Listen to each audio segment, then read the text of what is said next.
All right. Welcome to That's Worth Repeating. I'm joined once again by the great Brian Irby. Good to be here, Richard. Whoa. Wait. What? Seriously? Yeah, I come with a lot of fans. Wow. Man, talk about amping up our production value. Yeah. I mean, that to me that's making a statement. Yeah. We need to do this before a live audience. Well, we might do that. We might have a live show one day, set up a booth or something somewhere and just annoy people as they pass by. That would be awesome. But yeah, no, that's I think we're setting the bar very high early on for production value with that. In fact, people are just going to have such high expectations. But no, here we are again, Brian. Good to be back, kind of trying to throw down another quote and seeing if we can unpack it a little bit. And yeah, I've enjoyed this so far. Yeah, it's fun. Every week it's different and you don't really know what's coming, but I feel it's been good. Yeah, we've had a good time so far, and I don't know if this is interesting to anybody else, but I'm interested in it. Yeah, and and as far as we're concerned, we're the only people that matter. So we're really looking forward to jumping into today's quote, today's quotable quote by a notable person-ish. No, I don't know. We'll see. So maybe let's start. We're still letting our. Well, last time we talked, or in one of our episodes, I mentioned our 6.5 fans. So I don't know if we're up or down on fandom, but let's just assume it's plural and we'll call it fans and not just one fan. Okay. So we want our fans, plural, to continue to get to know us. So question of the day. All right. For you, we'll start. What, if you recall, thinking way back, was one or a few of your favorite cartoons growing up? That's harder than you think. When you really have to, it's like, what cartoons did I watch growing up? Yeah.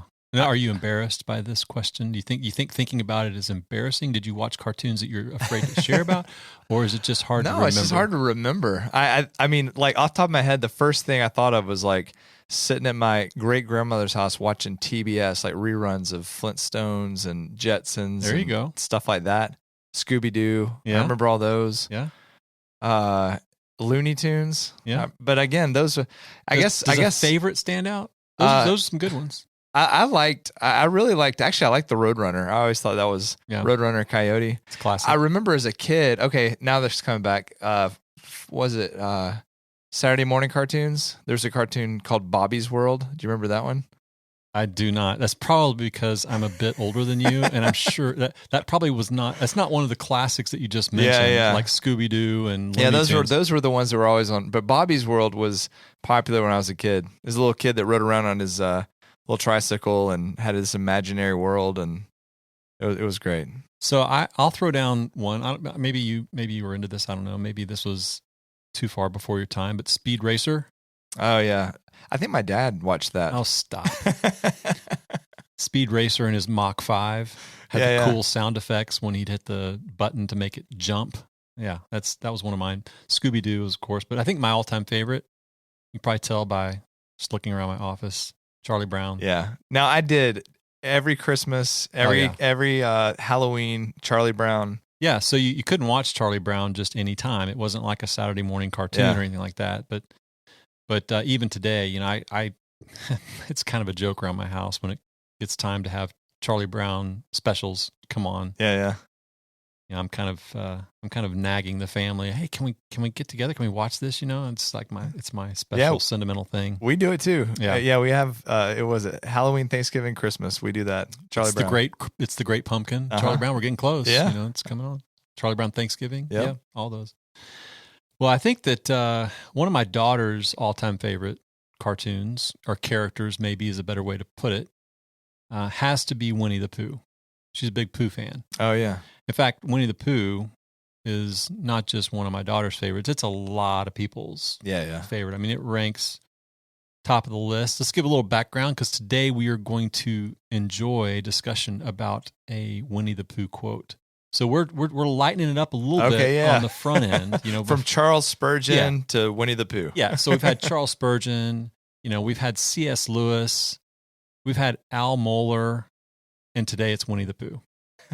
Well, it makes sense. Yeah. I would. This is a little more at our speed, I think. I think that maybe we started off with these hearty quotes from these robust people, and really we're in way over our head when we bring those people up. That's right. Winnie the Pooh? Yeah, we can roll with Winnie the Pooh. That's our league right there. Yeah, so one of my daughter's favorites, as I said, Winnie the Pooh. So maybe a little bit of background just to kind of set up where we're going today.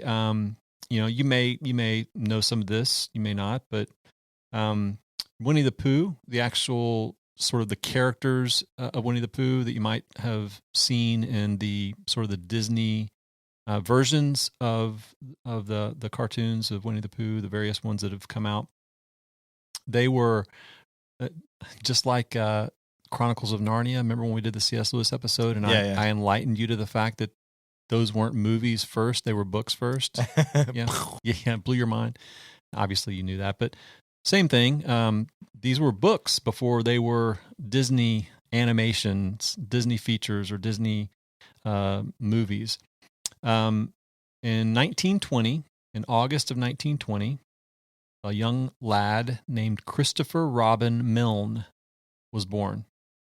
And he was born to a writer named Alan Alexander Milne, or maybe more famously known as A.A. Milne, who is the writer of the Winnie the Pooh stories.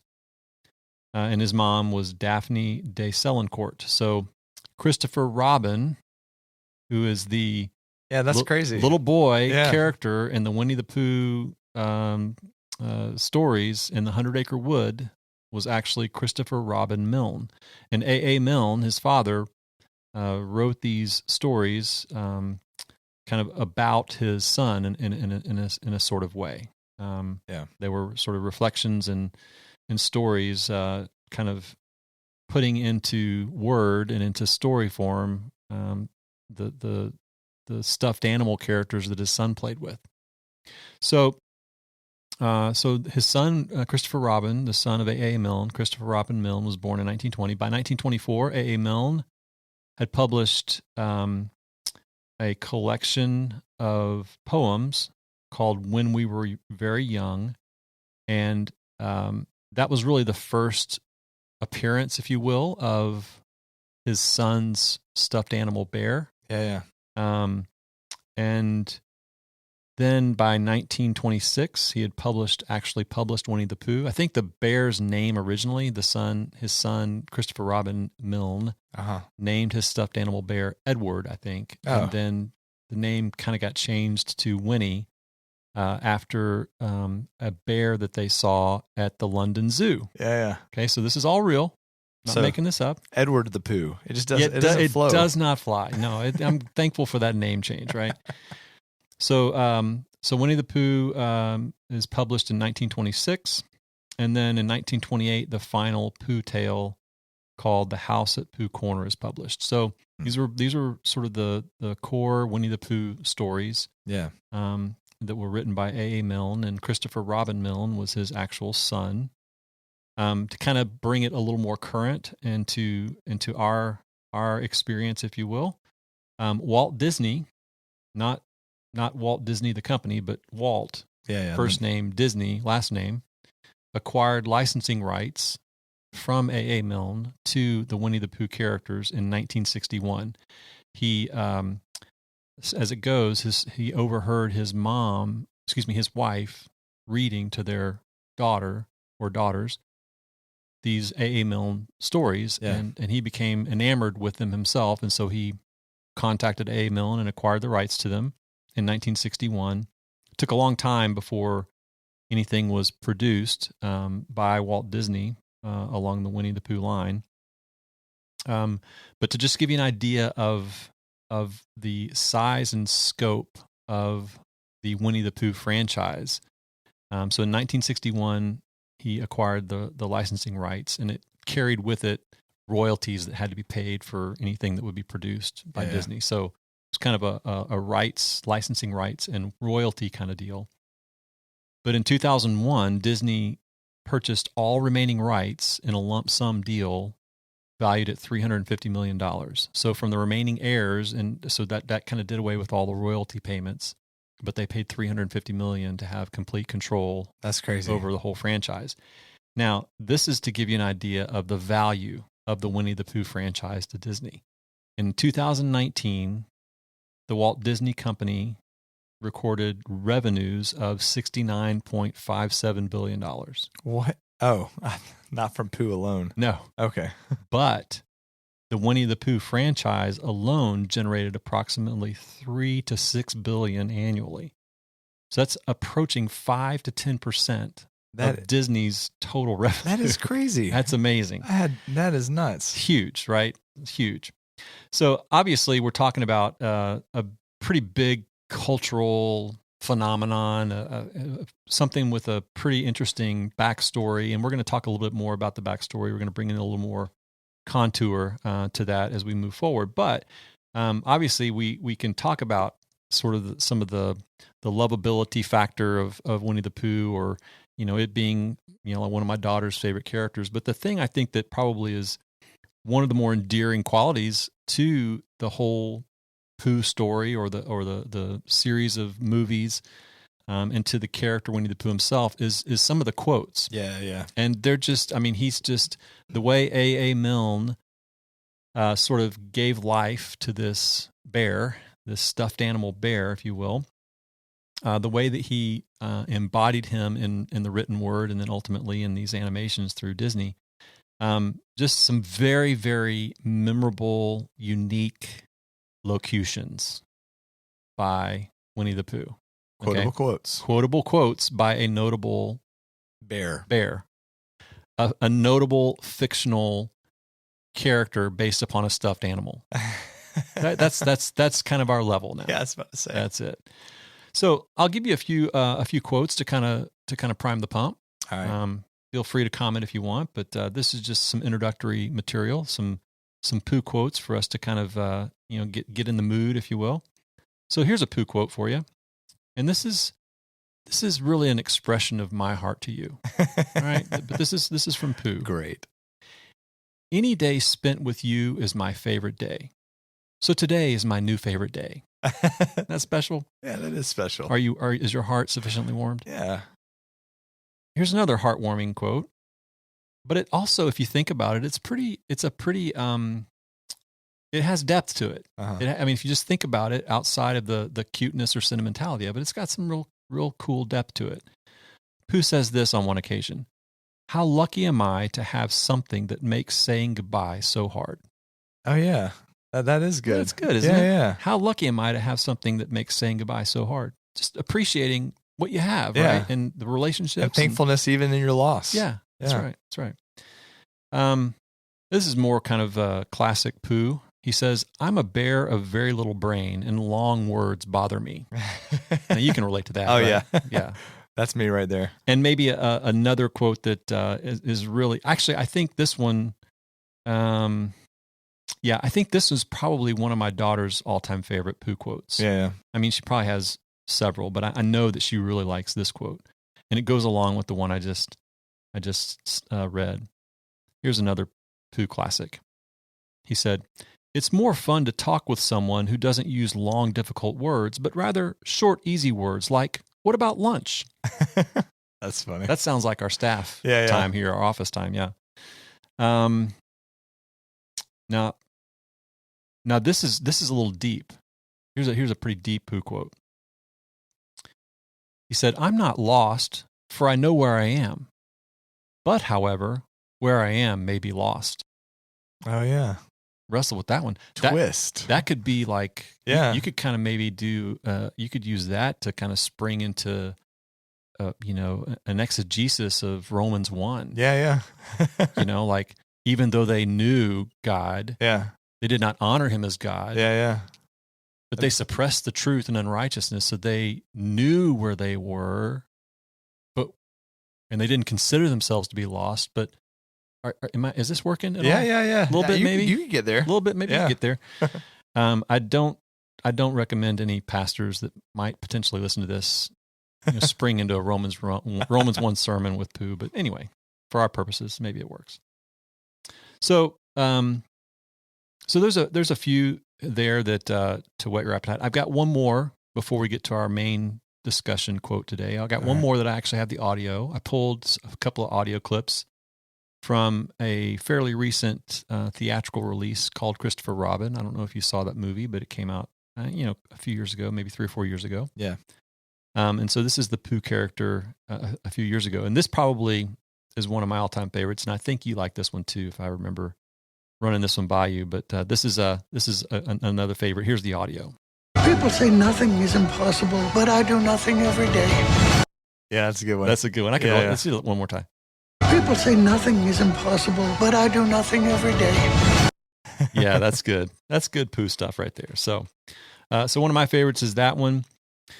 The one today, though, is hopefully going to spring us into a conversation, oddly enough, about parenting.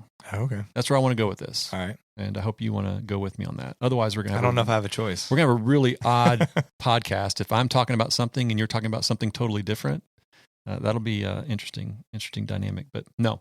So here's the quote of the day. This is our quotable quote by a notable stuffed animal, Winnie the Pooh. All right. I always get to where I'm going by walking away from where I have been. Do you? That's the way I do it. All right. Do we want to hear that again? Is that worth repeating? That's worth repeating. All right. Hang on. I always get to where I'm going by walking away from where I have been. Do you? That's the way I do it. I always get to where I'm going by walking away from where I've been. Now, what does that make you think of? It makes me think of walking with Christ, putting off, putting on. Yeah.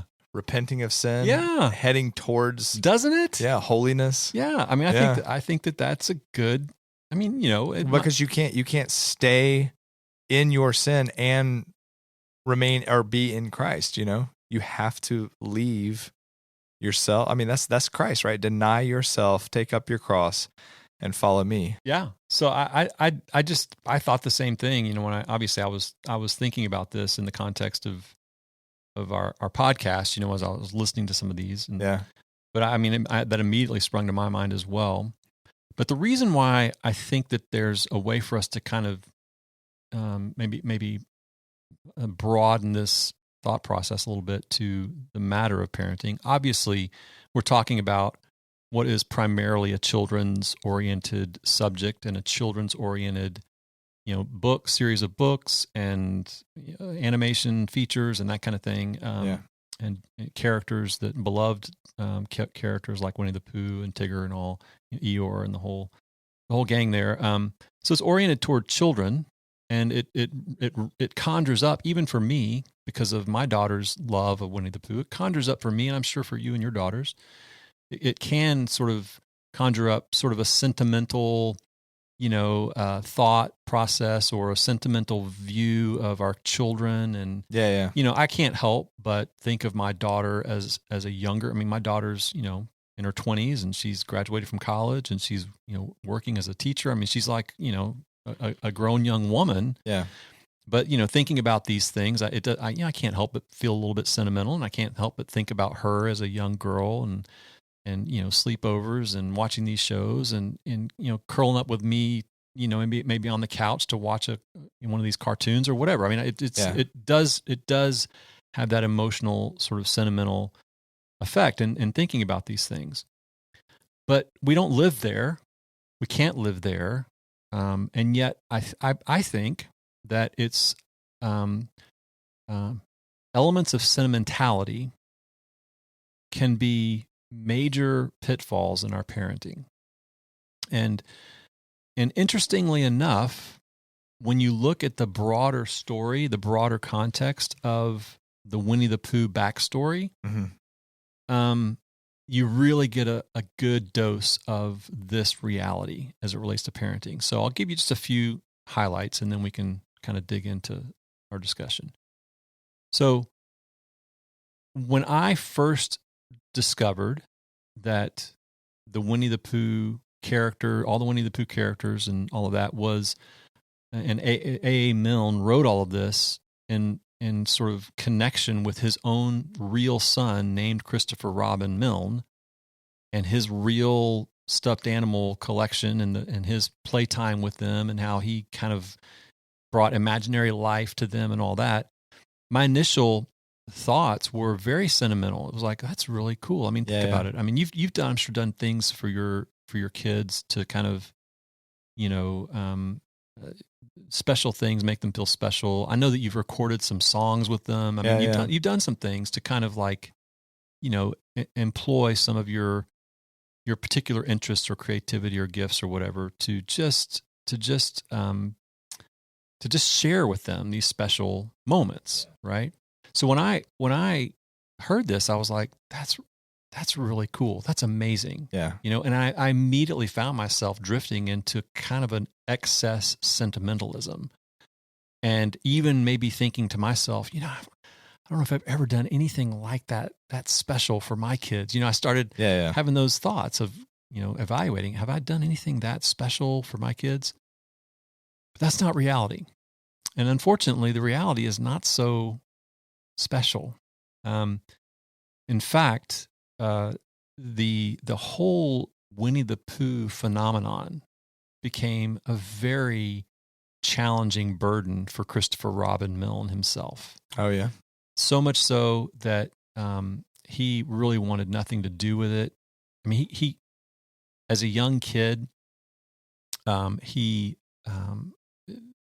was bullied.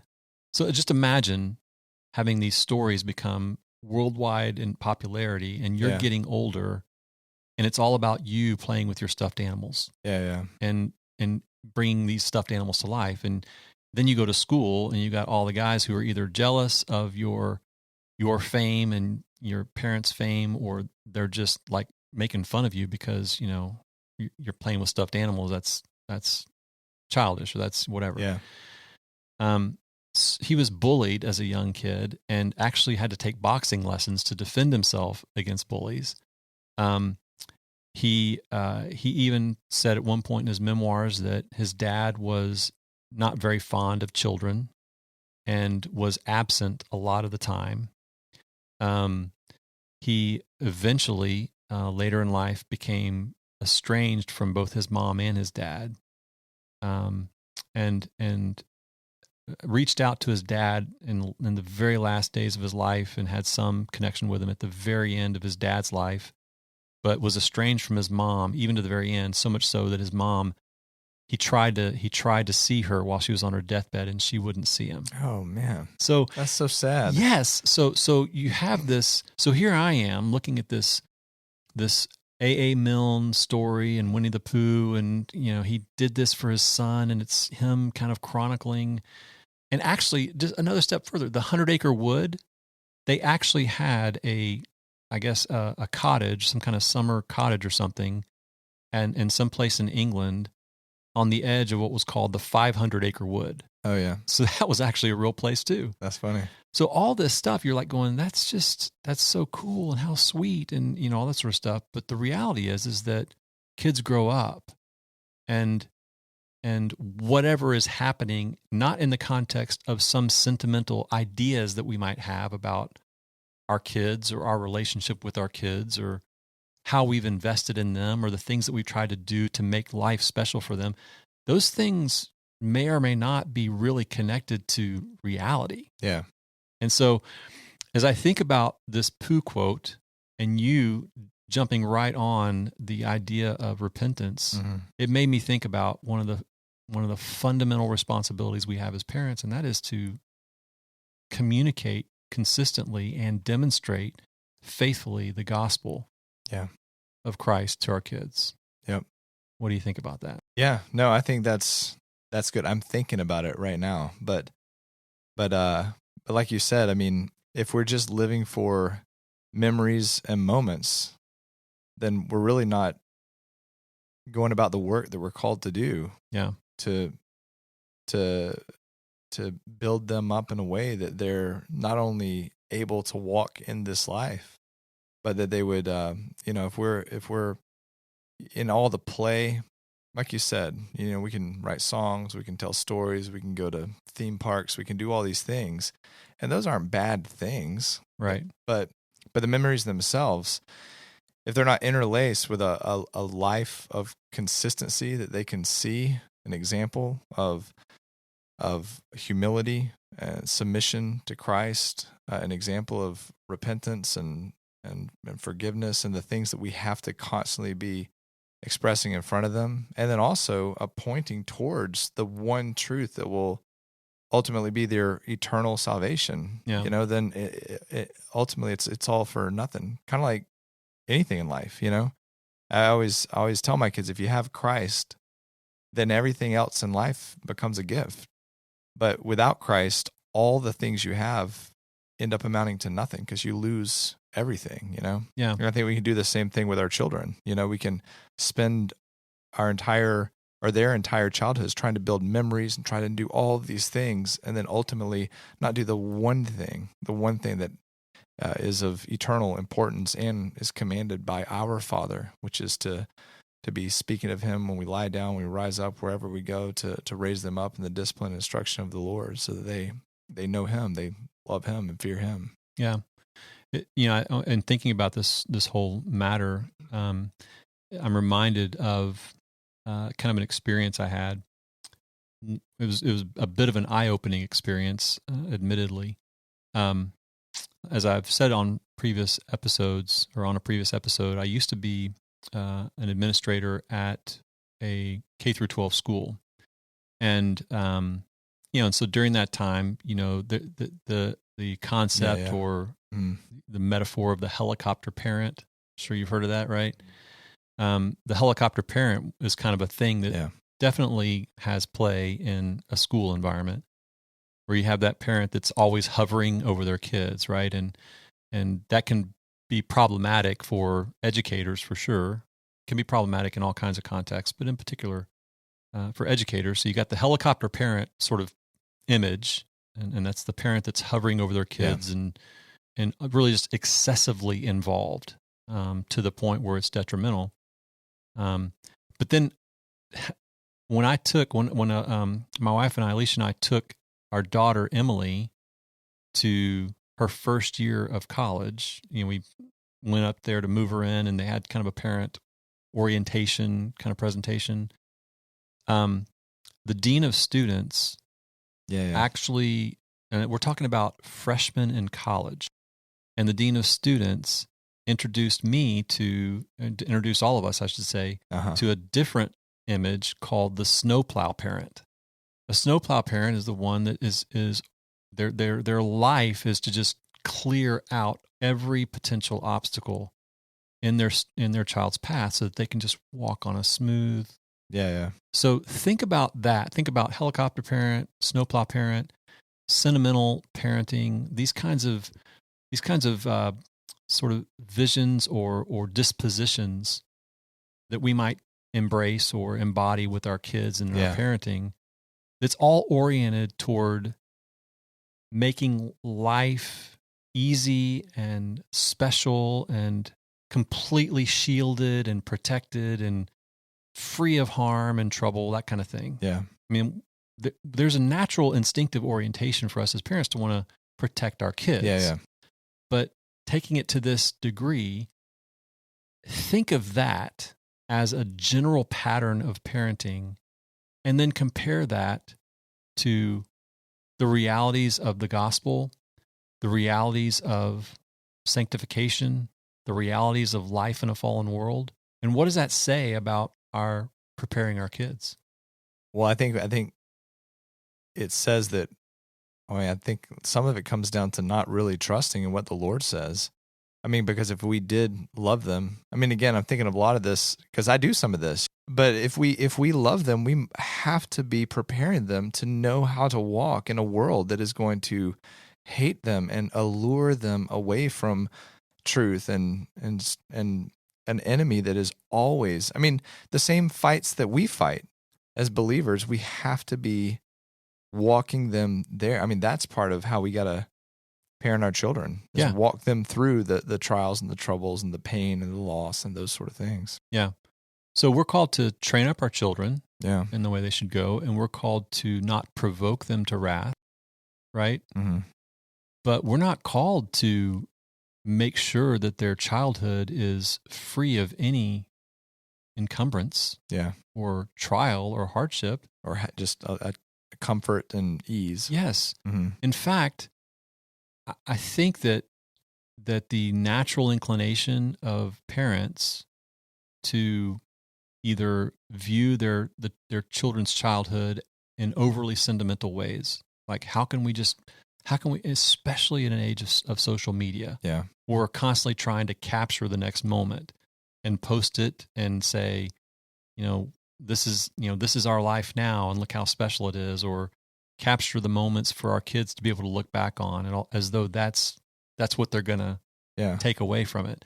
I think that this Winnie the Pooh, Christopher Robin Milne, A.A. Milne kind of backstory, you've got all this special, even beloved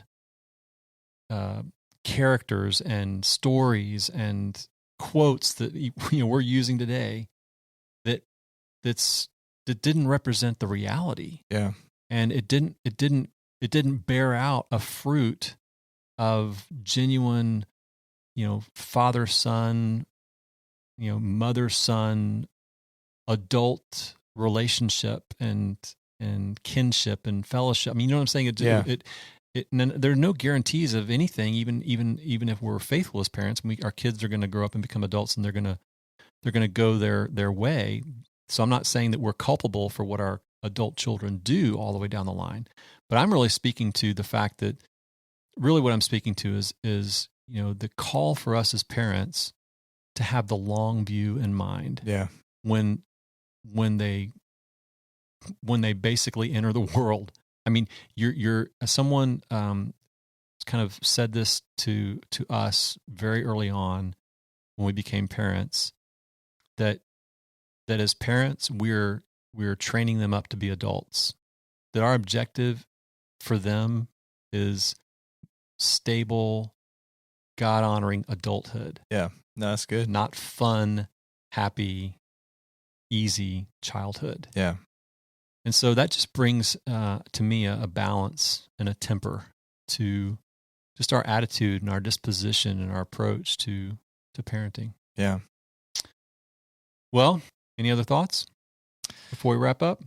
No, and that was good. Honestly, I mean, that was probably one of the more convicting talks we've had. I mean, as you were talking, I'm just looking at just my past week, and again, like we said, it's not the special moment. They're not bad things in and of themselves, but even those things come into this larger picture of, even in those moments, using those and walking through those is still pieces of the training, Yeah.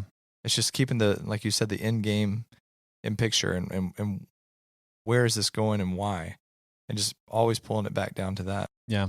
Yeah. It's having the long view and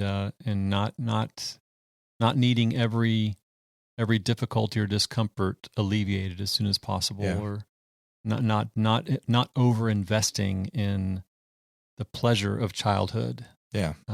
And I think that's something that is ingrained in us in our culture. Safety, safety, safety, safety, comfort, ease. Those are... Yeah, entertainment, that kind of thing.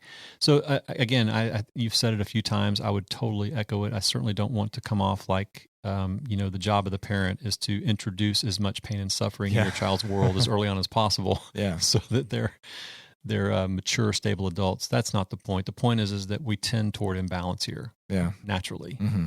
And I think we live in a society that magnifies that imbalance, that praises that imbalance, that makes that imbalance normal. Well, and tells us that that's good parenting. Yeah. Yeah. Create memories. I mean, I remember seeing that on the wall of a house I went into, just making memories. And again, that's not bad if it's mixed into this whole thing. But if that's the goal, to make memories, I mean, that's going to happen one way or the other. Yeah. And you may be trying to make good, it's like you said, you could have a picture of you and your family at Disney World, but if you're a lousy dad, your kid's going to look back at that picture one day and be like, that was hard going there with him. Yeah. You know what I mean? Yeah. No doubt about it. Yeah.